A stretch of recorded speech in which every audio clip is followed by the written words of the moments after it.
BNP একটি বৃহৎ গণতান্ত্রিক উদারনৈতিক রাজনৈতিক দল। আমাদের প্রত্যেকটি আসনে একাধিক প্রার্থী আছে, যোগ্য প্রার্থী আছে।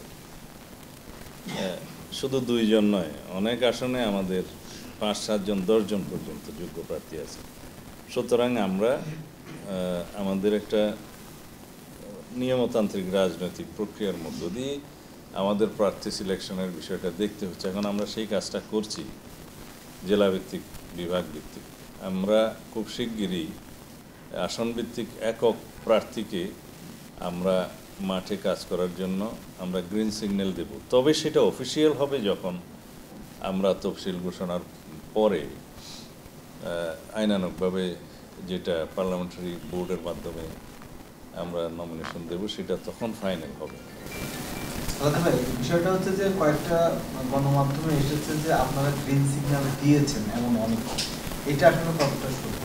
দেয়ার প্রক্রিয়ায় আছি, প্রত্যেকের সংবাদ প্রক্রিয়ায় আছি আমরা, সিলেকশন প্রক্রিয়া। সেটা সত্য নয় না, এখনো পর্যন্ত দেয়া হয়নি, আমরা প্রক্রিয়ায় আছি, খুব শিগগিরই দেয়া হবে। সেক্ষেত্রে দেরি হলে এখন পর্যন্ত অনেকে মনে করছে যে একক প্রার্থী ঘোষণা না করার কারণে তৃণমূলের তারা কার পক্ষে কাজ করবে সেই নিয়ে একটা দ্বিধাদ্বন্দ্ব আছে। না, সেই দ্বিধাদ্বন্দ্ব নেই। আমরা সম্ভাব্য সকল প্রার্থীদের কাছে মেসেজ দিয়েছি, বলে দিয়েছি যে সবাই একই বক্তব্য দেবে, ধানের শীষের পক্ষে। যাকেই ধানের শীষের প্রতীক দেওয়া হবে তার পক্ষে সবাই ঐক্যবদ্ধভাবে কাজ করবে।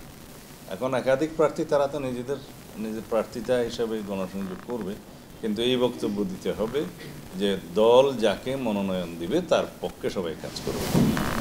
সবশেষ স্থায়ী বৈঠকে আপনি ছিলেন। আমরা যেটা বিভিন্ন গণমাধ্যমের বরাতে যেটা জানতে পেরেছি, আসলে সারা দেশে নির্বাচন কেন্দ্রিক আপনারা একটা নতুন করে কর্মসূচি দিবেন, এটা কবে থেকে শুরু হতে যাচ্ছে?